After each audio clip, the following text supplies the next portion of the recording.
Bien, bonjour à tous et à toutes. Le melon, c'est le produit, comme vous le savez, qui est à l'honneur du salon. Donc, c'était un thème forcément incontournable pour cette conférence bio. Et ce, d'autant plus qu'il est très cultivé en Languedoc-Roussillon, on le verra. C'est un légume-fruit, mais c'est donc un fruit pour le consommateur, hein, d'abord. Et Dieu sait si on a une grosse production fruitière bio en Languedoc-Roussillon, donc c'est un petit peu une troisième bonne raison pour aborder ce sujet aujourd'hui. Voilà, donc que dire de plus si ce n'est que c'est aussi un fruit qui est très consommé en restauration collective, ça vous le savez aussi, c'est facile à découper. Et puis, puisqu'on parle de melon, on parlera aussi un petit peu de pastèque, parce que c'est quand même la même gamme de produits. Et c'est un produit que d'ailleurs on expérimente et qui sera certainement appelé à un bon devenir dans la région Languedoc. On l'a d'ailleurs expérimenté dans notre station ici à Téza l'an dernier sur des pastèques en petit calibre et sans pépins. Bon, ceci étant dit, donc on va donner la parole successivement pour traiter ce sujet donc à l'agence bio avec Eva Lacars qui est avec nous, qui va nous donner un petit peu les tendances chiffrées sur cette production. Ensuite, avec les groupements de producteurs, donc deux représentants de groupements de producteurs, deux Jérôme d'ailleurs. Voilà, Jérôme Chardon d'abord pour Univers et ensuite Jérôme Josserand. D'ailleurs, ça sera l'inverse en fait. Ensuite, on va s'attaquer au secteur de la distribution pour comprendre aussi comment ce melon est distribué et attendu par le consommateur avec Alain Chauveau qui remplace au pied levé mais qui remplacera très bien Marc Hébert qui était attendu pour représenter le réseau Biocop. Et puis on terminera avec Julie Mamoun du acheteuse bio chez Carrefour. Voilà, donc on peut passer la slide sur l'agence bio.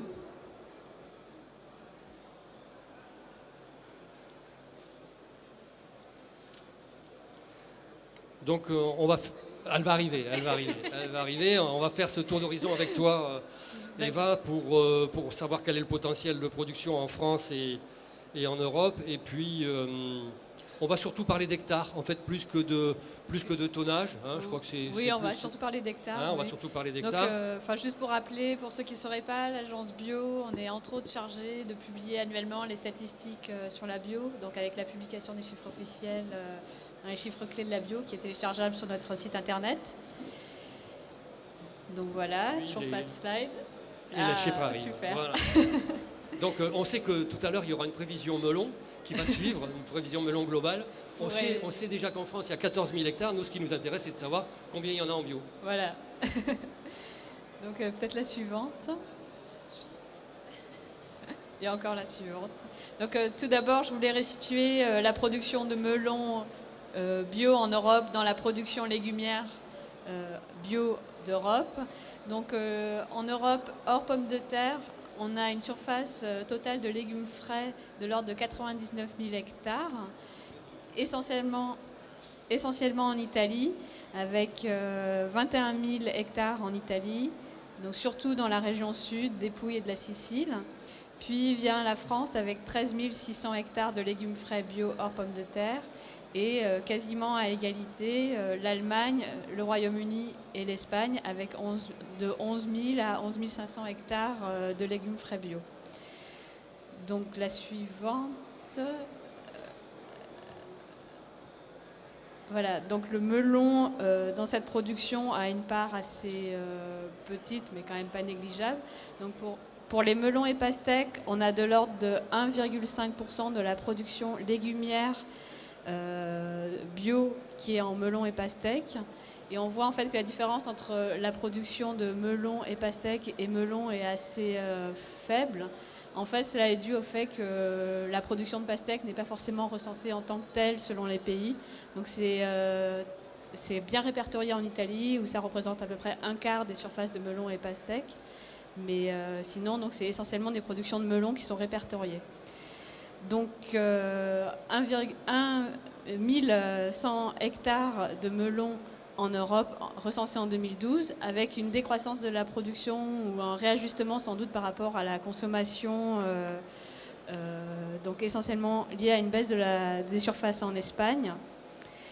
Et contrairement au conventionnel où l'Espagne est très dominante dans la production de melon, on a une prédominance de l'Italie dans les surfaces de production de melon, suivie de l'Espagne, puis la France.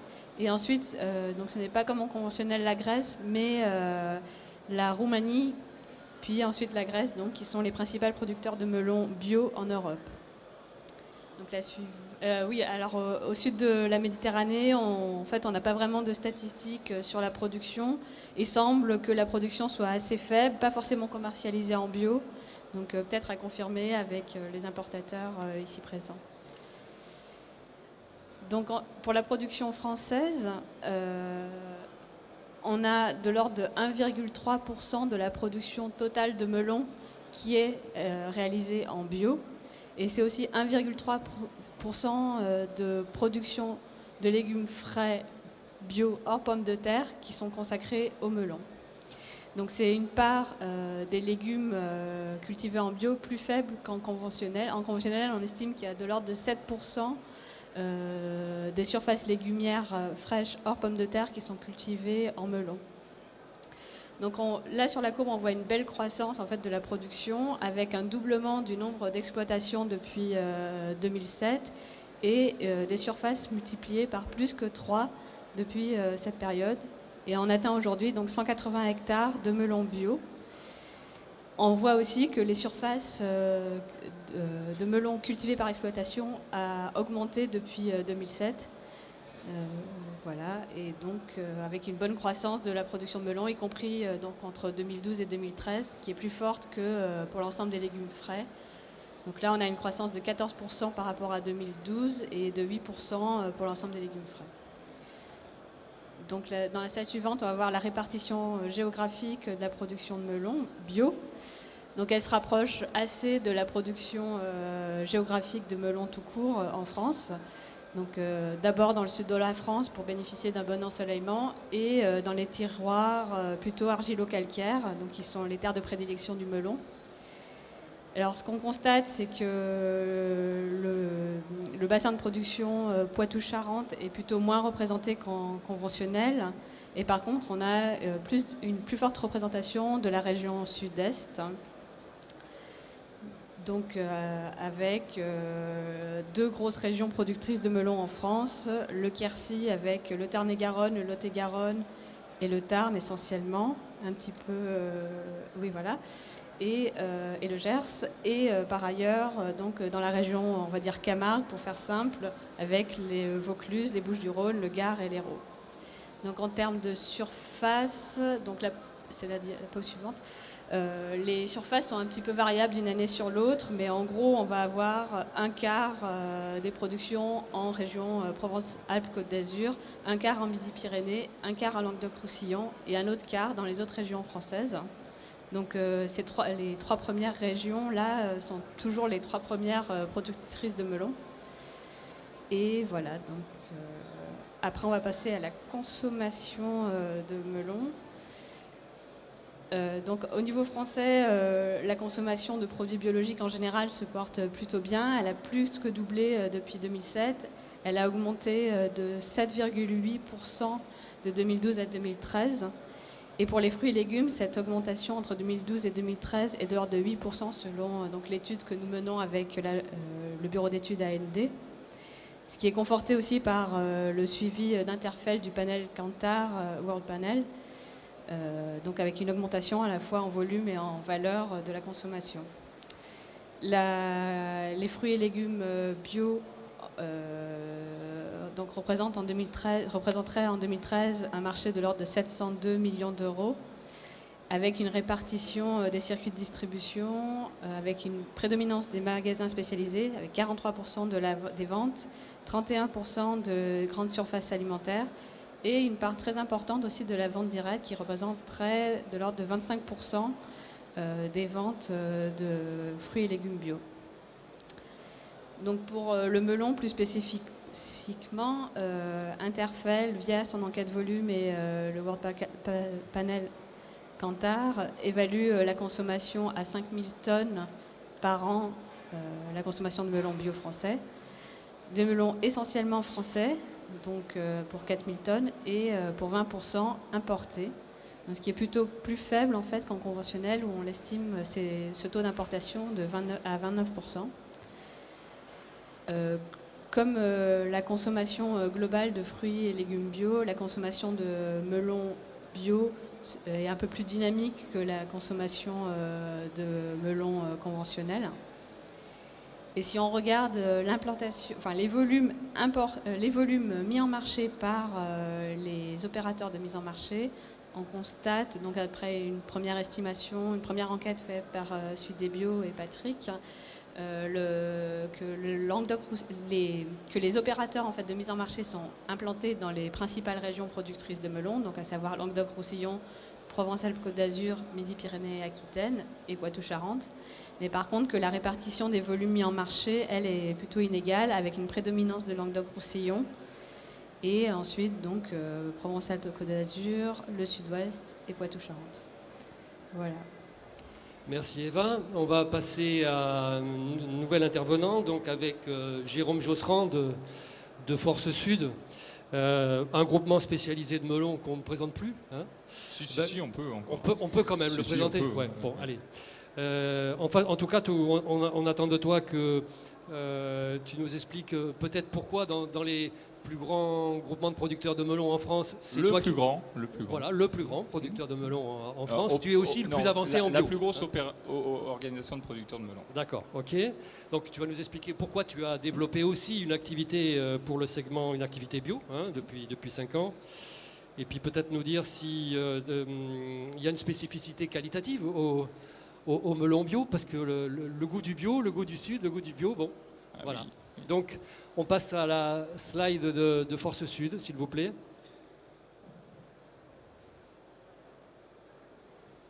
Donc voilà, la qualité, chez Force Sud, c'est plus un secret. On peut passer sur la prochaine. Hein. C'est vrai que notre marque, en conventionnel, c'est le goût du bio. En conventionnel, pardon, c'est le goût du Sud. Donc en bio, on est parti sur le goût du bio, donc le melon goût du bio. Je voulais juste apporter peut-être un petit complément d'information sur vos données. La problématique dans le melon, c'est qu'en France, on fait essentiellement un melon charentais. Et donc, à mon avis, il n'y a que 180 hectares de melon charentais sur toute l'Europe, qui est une vraie spécificité aussi en termes qualitatifs et en termes de gustatifs. Voilà. Donc, sur la totalité de la production qui est produite en melon, c'est tout type de melon. Ça peut être du Gallia, du Canari, du melon jaune, du melon vert. Voilà. Et je pense que ça c'est aussi important et malheureusement dans les stats vous les avez pas. Voilà. Donc il y a 180 hectares de melons à mon avis charentais, jaune ou vert peut-être, mais en agriculture biologique dans l'Europe. Donc nous on est implanté essentiellement dans le sud de la France. On n'a rien inventé avec 3 producteurs qui viennent du conventionnel. Donc Hugues Ricôme, le président également de la SA Force Sud, qui est implanté sur la belle petite ville de Metz. Donc Jean-Pierre Duez avec ses enfants qui sont sur l'Ansargues, donc l'Est montpelliérain, donc dans le 34 également. Et puis pour le melon un peu plus tardif, nous sommes implantés sur Piolinck, Nord-Vaucluse, Sud-Drôme. Voilà, donc pour avoir un complément par rapport aux bonnes dates de plantation et bonnes dates de récolte. Donc aujourd'hui, voilà, on a un potentiel puisqu'on est sur environ 33 hectares. Donc on a un potentiel d'environ 700 tonnes de melons sur une courbe, alors qui ne sera pas la bonne cette année puisque la production est un petit peu en avance, mais on va dire sur 11 ou 12 semaines avec une volonté de pouvoir l'étaler le mieux possible, même si c'est rarement faisable dans la production de melons charentais. Mais très rapidement, on arrive à des potentiels de 60 à 70 tonnes semaine, ce qui nous permet de mettre en place des mises en avant intéressantes et importantes également pour la sécurisation de nos clients. Encore une fois, hein, je pense qu'on fait un produit, puisqu'on est dans la bonne région, ou dans les bonnes régions, c'est-à-dire le sud de la France, pour apporter déjà les qualités naturelles et du sol et de l'aspect climatique. Voilà nos progressions donc depuis 2010. Donc c'est vrai qu'on a conscience qu'on est, en tout cas nous, on est complètement impliqué dans cette démarche et de plus en plus. Elle répond entièrement également à nos objectifs depuis le début, puisque même en conventionnel, on a toujours été dans des démarches respectueuses de l'environnement. Donc là, on a mis une nouvelle pierre à l'édifice en se lançant dans cette segmentation. Et jusqu'à présent, les objectifs agronomiques, qualitatifs sont réalisés. Donc voilà, c'est vrai qu'on est sur une forte progression ces dernières années. Donc, ce qui fait notre progression, c'est, je pense, véritablement le professionnalisme. On est, comme tu disais tout à l'heure, spécialiste en melon charentais. Ça fait donc notamment Hugues Ricôme ou Jean-Pierre Duez, cela fait 30 ans qu'ils font du melon. Donc on sait le produire, on sait aussi avoir les meilleurs équilibres entre la date de plantation, les bonnes variétés qu'il faut mettre en place. Donc tout ceci, on est arrivé à le mettre encore une fois au service de l'agriculture biologique. Donc on a, à mon avis, apporté un vrai savoir-faire également sur cette production-là et cette commercialisation-là. Bien, je crois qu'on va passer à l'intervenant suivant, donc avec Jérôme Chardon de la coopérative Société Univers. Hein, donc si vous pouviez passer les slides. Un groupement qu'on présente aussi presque plus, mais peut-être quand même un peu. Si, on va le présenter également. En tout cas, un groupement gardois et spécifiquement bio, avec un tonnage qui, en melon, a encore progressé depuis 2-3 ans.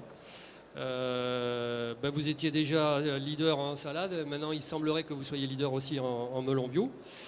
Donc on va te demander de présenter ton activité, peut-être aussi développer les particularités culturelles de la culture du melon en bio, parce qu'on n'en a pas parlé jusqu'à présent, ou pas assez. Et puis peut-être nous dire deux mots sur la charte fruits et légumes sud et bio auquel vous adhérez, comme d'ailleurs Jérôme juste à l'instant. Alors, la slide univers, voilà. Voilà, alors la première slide pour présenter là aussi très rapidement le lieu où on se situe. Donc on est exactement à Saint-Gilles, donc c'est dans le Gard, proche de Nîmes. Donc la plupart de nos producteurs sont autour de ce village, de cette ville. Voilà, donc on peut passer à la slide suivante s'il te plaît. Vous voyez le pont du Gard, on n'est pas loin. Voilà, donc alors peut-être, est-ce que tu peux faire des marches avant, marches arrière? Est-ce que tu peux passer en avant d'abord, avant de placer sur le planning? Est-ce que tu peux aller en avant encore, s'il te plaît?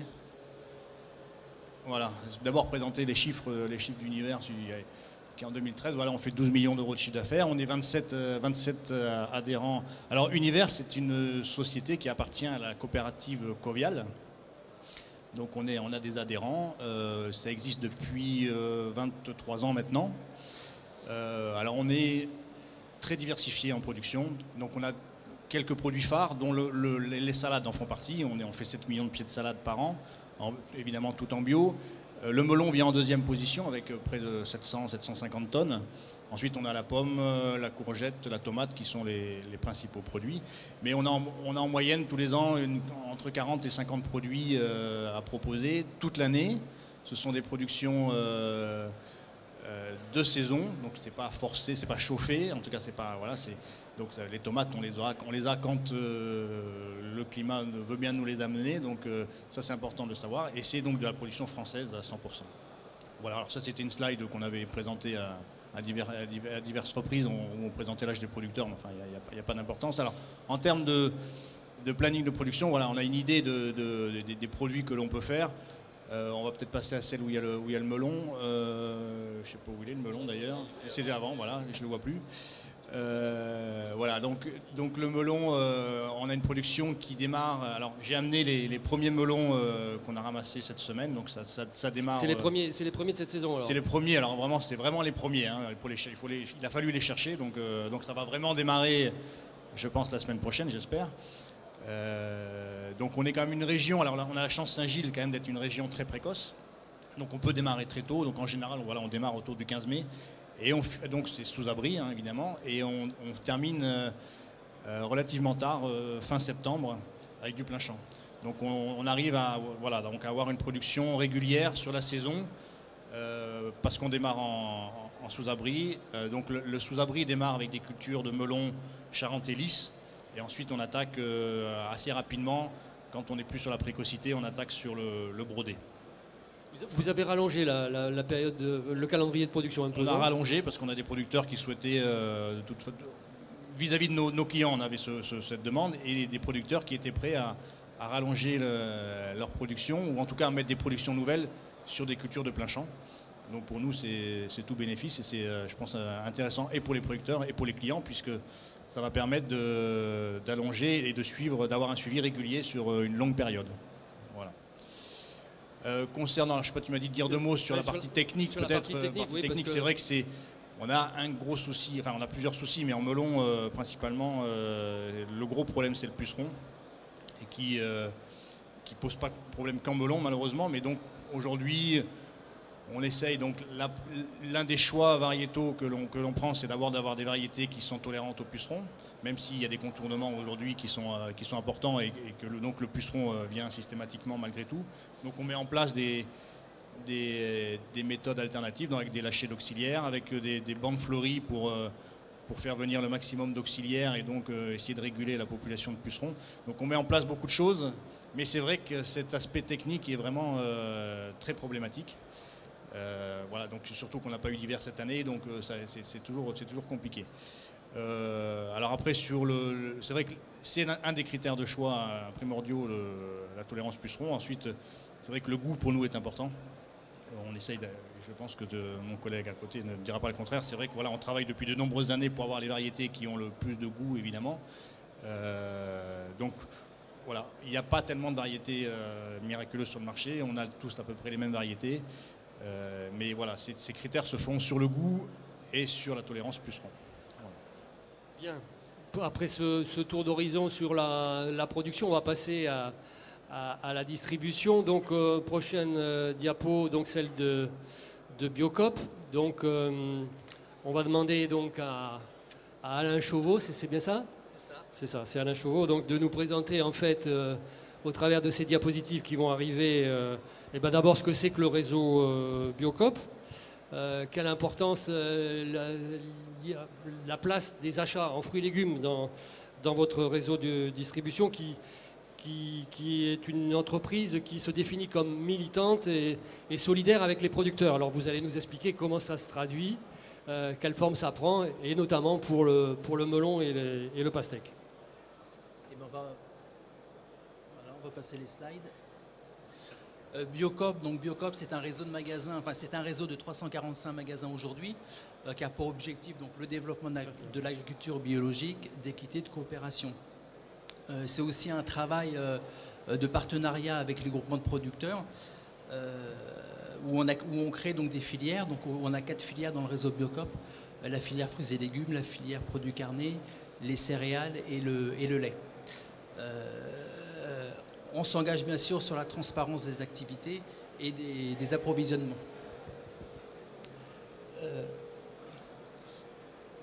Biocop, donc c'est un modèle coopératif. C'est un modèle coopératif professionnel où on retrouve à la fois donc les producteurs, les associations, l'association de consommateurs qui est Consommation, les salariés du réseau et les 345 magasins. Donc comme je disais, c'est 345 magasins de proximité aujourd'hui dans le réseau Biocop. On travaille avec 1200 producteurs, donc producteurs tout confondus bien sûr. Et le chiffre d'affaires sur 2012 était de 580 millions d'euros. Aujourd'hui, on a 2600 salariés dans les magasins et 750 dans Biocop SA.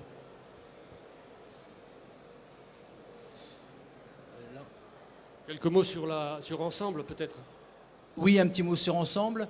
Qu'est-ce que c'est un produit Ensemble? Donc, c'est des produits qui sont 100% bio. Ce sont des produits qui sont issus des groupements partenaires. dont les fermes sont toutes en 100% bio également. Ce sont des élevages sur les exploitations de taille limitée.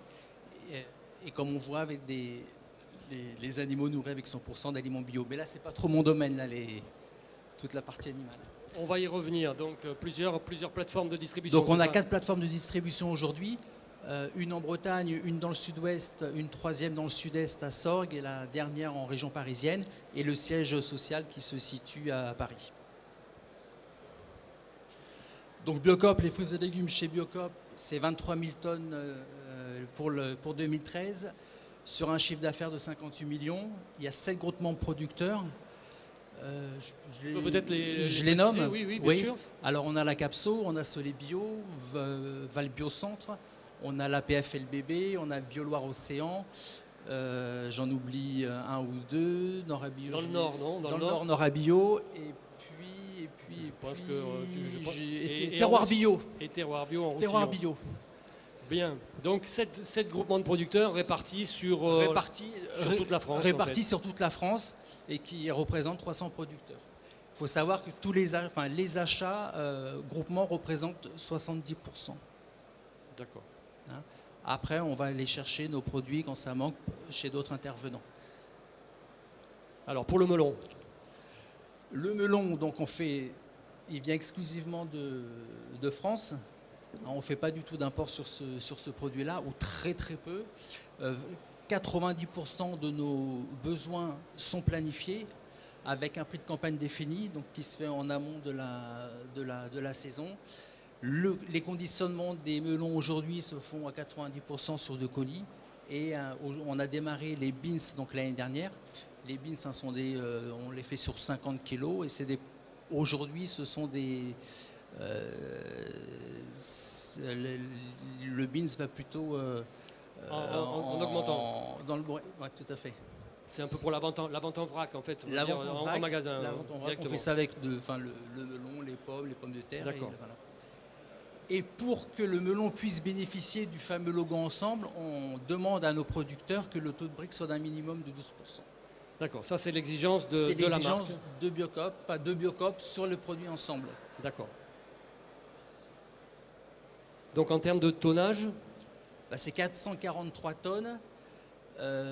Donc sur les trois groupements du Sud. Donc là on remarque bien que sur les 443 tonnes, les 90% des volumes sont faits chez nos groupements. D'accord. Donc derrière les tonnages sud-ouest, il faut comprendre, je suppose, Capso. Capso, Soleil Bio pour Sud-Est et Terroir Bio pour le Roussillon. D'accord. Calendrier de production? Alors c'est le calendrier de commercialisation là plutôt. Donc on voit le pic de production et le pic de commercialisation est au mois de juillet. Alors ça, ce sont les chiffres de l'année dernière où la saison était difficile. Faut savoir qu'on demande aussi à nos magasins d'acheter en local, c'est-à-dire de prioriser les producteurs locaux avant d'acheter sur la plateforme. Donc ça, ce qu'on voit, le tableau que l'on voit, c'est bien les tonnages sortis plateforme. D'accord. Pour le pastèque alors? La pastèque, alors contrairement au melon, là on planifie aussi la pastèque sur l'Espagne, donc 90% de nos besoins sont planifiés. La moitié en colis et l'autre moitié en green box. Donc là c'est pareil, il y a une grosse demande sur le beans. D'accord. Et en tonnage? Et en tonnage, là, donc 2 tiers sur l'Espagne, 1 tiers sur la France, avec toujours sur les 2 tiers, le tiers des volumes français est réalisé sur le sud de la France. Alors il y aura peut-être bientôt du pastèque, un peu plus de pastèque en Alors France. on espère que, j'en ai déjà parlé tout à l'heure avec Terroir Bio, mais on espère effectivement augmenter les volumes de pastèque sur la France. D'accord. Encore une fois, l'année dernière, c'était une très mauvaise année aussi. Ok. Donc le calendrier du pastèque peut-être? Voilà, comme pour le melon, donc on voit les volumes français sont, en tout cas l'année dernière, étaient très faibles et avec un pic de commercialisation l'été. Eh bien, je crois qu'on a terminé pour l'instant. On va passer à à la dernière intervenante, donc Julie Mamoun de Société Carrefour, qui va bientôt avoir la slide sous les yeux. Oui. Donc un réseau GMS Carrefour sur lequel vous êtes très investi en bio en tout cas, et depuis 15 ans en fait. Donc est-ce que vous allez décrire pour nous votre stratégie d'approvisionnement et d'achat, et peut-être nous expliquer ce qu'elle a éventuellement de différent par rapport au conventionnel, et puis allez-y. D'accord. Donc moi j'ai l'honneur à cette table ronde de représenter la grande distribution, et je vais vous expliquer ce que représente le fruits et légumes biologiques chez Carrefour. Donc c'est un engagement de longue date, puisqu'on a démarré les fruits et légumes bio en 1998 avec un gros travail d'organisation de filière, parce qu'à cette époque, la production française en particulier n'était pas vraiment organisée pour servir la GMS, qui a une logistique particulière. En 2013, notre chiffre d'affaires magasin, c'est 110 millions d'euros, en progression de 15% par rapport à 2012. Un volume de 36 500 tonnes, et ça représente 5% de notre chiffre d'affaires. Donc on est plus sur une niche vraiment, hein, et donc ça je veux vraiment le souligner aujourd'hui. C'est un segment à part entière qui fait partie de la stratégie du rayon et qui apporte de la croissance sur le rayon.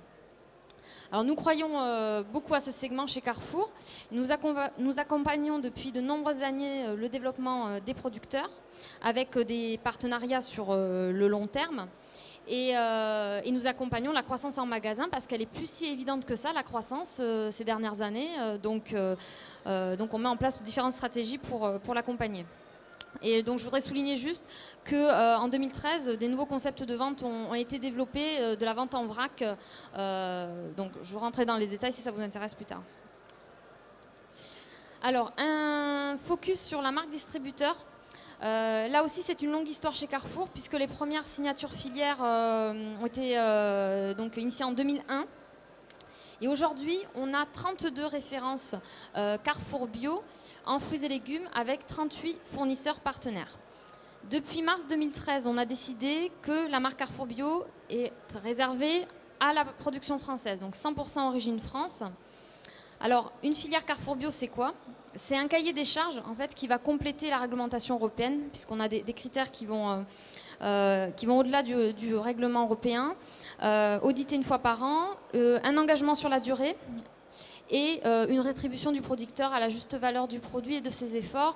Et on parle bien de coût de revient avant de parler du marché. Alors, l'organisation des achats fruits et légumes est bien particulière pour le bio chez Carrefour, hein. On est sur vraiment une centralisation de A à Z, de référencement fournisseur, négociation des prix d'achat, planification des achats, préconisation des prix de vente, concept de vente.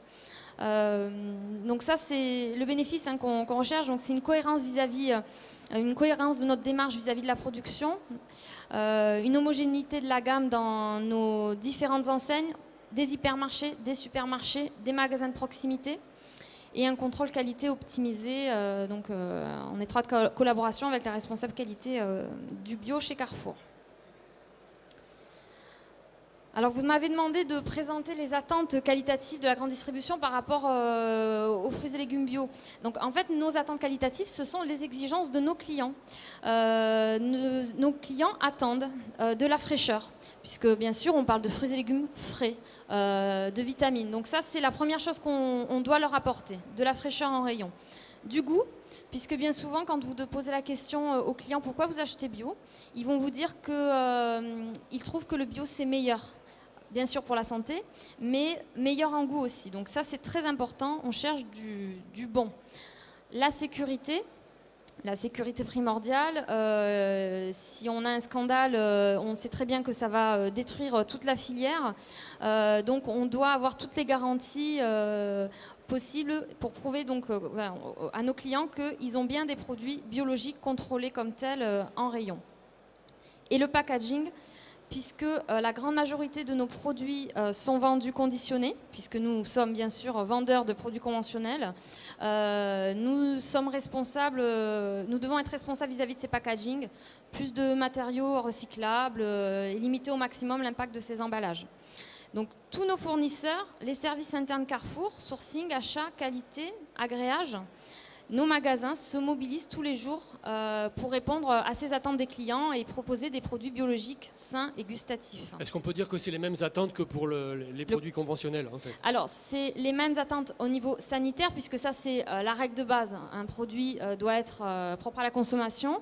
Après, tous les produits biologiques chez Carrefour sont étiquetés catégorie 2, même si bien souvent, c'est dans l'effet de la catégorie 1, mais on a une tolérance vis-à-vis des défauts de forme et d'aspect sur le bio, mais après, on est sur des standards qualité proches du conventionnel et des produits calibrés. Hein. Et qu'on puisse revenir sur... Voilà.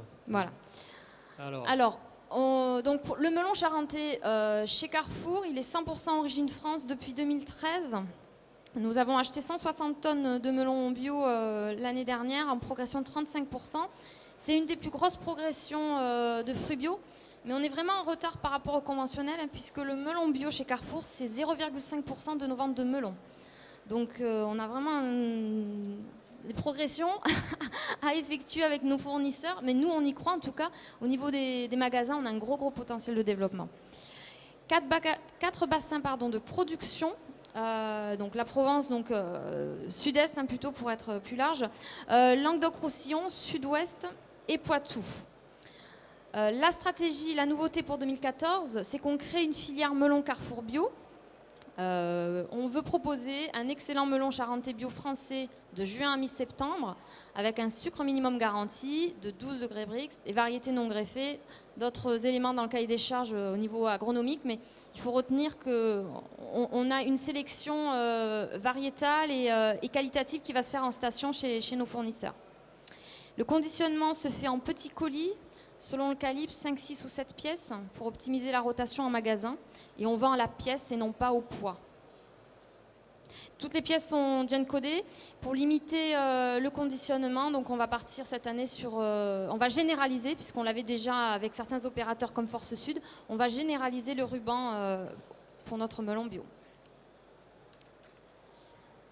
Alors la pastèque en 2013, elle était 100% origine Espagne. On avait initié un test en 2012 avec des producteurs du Sud-Est sur la pastèque française qu'on n'a pas reconduit. On a acheté 160 tonnes, donc là aussi une bonne progression. On recherche pour nos clients des variétés sans pépins, sucrées, de petit calibre, environ 2 kg, pour une vente à la pièce étiquetée. Donc là, moi, je lance un appel, hein, puisqu'il y a des producteurs qui nous écoutent. Ça tombe bien parce que je disais tout à l'heure qu'on l'a expérimenté l'an dernier dans notre station à Tesa. Donc on aura des éléments pour travailler avec vous et avec les producteurs sur ce point. Ok. C'est terminé. Bien, pour l'instant, donc c'est rien à ajouter juste là. Non. Bon, je pense qu'on a fait un petit peu le tour de la question, mais avant de nous quitter, j'aimerais qu'on fasse un peu une question. Je vous mets une question en débat en fait, qui était un petit peu abordée par vous juste à l'instant. On a vu que les chiffres bio donnaient un pourcentage en melon bio par rapport au conventionnel inférieur à 2%, hein. Là, si ma mémoire est bonne. Donc on est même en deçà des 3 ou des 7% en culture légumière. Donc on va dire qu'on peut mieux faire. On a un ministère qui a fixé une ambition pour 2017. Si ma mémoire est bonne, c'est de multiplier par 3 hein, le pourcentage. Donc quelque part, si on multiplie par 3 le pourcentage, c'est aussi les hectares cultivés. Si on applique ça au melon et à la pastèque, est-ce que vous pensez les uns et les autres que c'est faisable de multiplier par 3 les surfaces et la production et les volumes dans les 3 ou 4 années qui viennent, et est-ce que surtout le marché va évoluer suffisamment pour satisfaire cette ambition? Alors vous prenez la parole à chacun votre tour, ou peu importe, le premier. Julie. Quand on voit les dernières évolutions de marché de consommation du fruits et légumes bio, je ne pense pas, en tout cas chez nous, qu'on arrive à des progressions à 3 chiffres comme vous évoquez. Hein. Donc après, je pense qu'au niveau du ministère aussi, il y avait l'ambition de développer en restauration hors foyer. Malheureusement, ils ne sont pas trop présents pour les cantines pendant la période du melon et de la pastèque. Donc, bon, voilà. Voilà ce que je peux dire pour Carrefour. Hein. Qui reprend le Alain? Oui, donc sur les surfaces, je ne sais pas, mais sur les ventes, on espère toujours une croissance, je vais dire à 2 chiffres encore. C'est la croissance que vous connaissez actuellement? C'est la croissance qu'on connaît actuellement et sur l'ensemble des produits. Ouais. Donc en tout cas pour cette année, on ne se fait pas trop de soucis. Les prochaines, on verra. D'accord. Jérôme?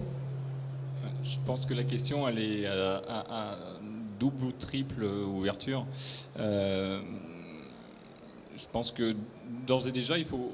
Tout à l'heure, Jérôme, tu l'as dit, mais la production de melon est vraiment peut-être l'une des productions les plus difficiles. Ça paraît voilà, peut-être pas tout à fait cohérent, mais quand on réfléchit, regardez dans vos jardins particuliers ou autres, le melon est rarement présent. Pourquoi ? Parce que je pense que c'est une production qui demande véritablement du professionnalisme et une approche très particulière. Donc déjà, je pense que la production ou la répartition de la proportion de melons bio dans la production totale, elle est faible à cause de ce besoin véritablement de professionnalisme. Ça, c'est le premier point. Deuxième point, avec, je pense, l'arrivée aussi de certains opérateurs, encore une fois spécialistes en melon, on est capable, à mon avis, de répondre à cette demande-là si nos clients nous suivent. Donc nous, en tout cas, on est bien évidemment sur ce genre d'évolution, hein, puisque depuis 4 ou 5 ans, on est sur des évolutions, même plus que pratiquement 2 chiffres, mais un peu plus même. Et on souhaite véritablement pouvoir développer encore cette possibilité-là. Après, pour nous, la plus grande difficulté, c'est de découvrir ce marché et de pouvoir proposer des produits, pourquoi pas innovants, style, on parlait du respect de l'environnement à travers un packaging qui va être un ruban et non pas peut-être un filet ou être sur emballage et autres. Donc oui, il y a de fortes possibilités d'évolution. Jérôme, est-ce que tu partages? Oui, je partage cet avis. Effectivement, la culture de melon est une culture compliquée et très sujet aux aléas climatiques. Donc, et on peut se retrouver avec des pics de production énormes d'un coup. Donc on maîtrise, il y a des choses qu'on ne maîtrise pas. Alors déjà que la culture en elle-même est très technique, mais en plus il y a vraiment des choses. Donc ça c'est un des aspects. Donc on peut se retrouver des fois sur un marché engorgé parce que le melon arrive d'un coup, des coups de chaleur. Voilà. Donc ça, on s'aperçoit quand il y a ces coups-là que effectivement pour absorber des grosses quantités, c'est pas si simple parce que le marché n'est pas prêt obligatoirement. Alors c'est sûr que si au niveau des clients, il y a une demande. En termes de production, on arrivera toujours à s'adapter de toute façon. Ça, il n'y a pas de souci. Nous, notre souhait, c'est de répondre aux demandes des consommateurs et de nos clients. Donc, on le fera. Mais c'est vrai que c'est difficile. C'est vraiment une production difficile à gérer sur la durée parce que on ne sait jamais quand est-ce qu'on démarre. Les pics de production, on ne les maîtrise pas. Les creux, on ne les maîtrise pas. Donc, c'est toujours aussi compliqué. C'est moi qui fais du melon depuis presque 20 ans. C'est vraiment une culture vraiment particulière, vraiment à part. Eva, de ton point de vue d'observatrice, on va dire, de la filière. Alors moi, en fait, j'avais plutôt l'impression effectivement que c'était au niveau de la production que ça bloquait plus que de la consommation. On voit bien le développement de la consommation en France. Ce que j'ai pu voir aussi à travers les recherches que j'ai pu faire, c'est que au-delà en fait, on dit que le melon est en général consommé là où il est produit, mais que maintenant le marché à l'exportation se développe, spécialement vers l'Allemagne, la Grande-Bretagne, où le marché bio est important. Donc on peut aussi imaginer développer la production de melons bio pour l'exportation. Et par rapport à la production, en fait, j'avais une question aux producteurs. Est-ce que vous avez l'impression qu'il y a un besoin de recherche sur la sélection variétale, d'accompagnement technique, qu'il y a une lacune dans ce sens ou... Ce que j'évoquais tout à l'heure, c'est l'aspect vraiment... Le puceron, c'est le problème le plus important. Donc aujourd'hui, jusqu'à présent, on avait des variétés tolérantes pucerons qui toléraient largement les pucerons. Et aujourd'hui, il y a un contournement. Et donc la recherche, si elle doit s'axer sur ce niveau-là.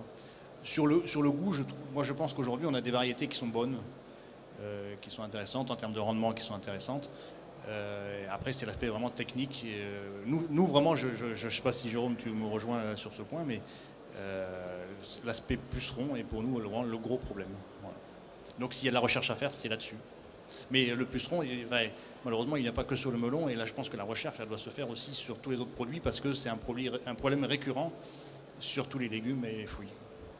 Bien, je crois que le temps qui nous était imparti est arrivé au bout. Il y a des questions qu'on aurait pu se poser et qu'on se posera peut-être l'année prochaine. En fait, par exemple, est-ce qu'entre le consommateur militant, celui qui est supposé fréquenter plus fréquemment le réseau Biocoop et le consommateur dit occasionnel qu'on retrouve plus fréquemment dans la grande distribution, est-ce qu'il y a une différence finalement par rapport dans son comportement d'achat?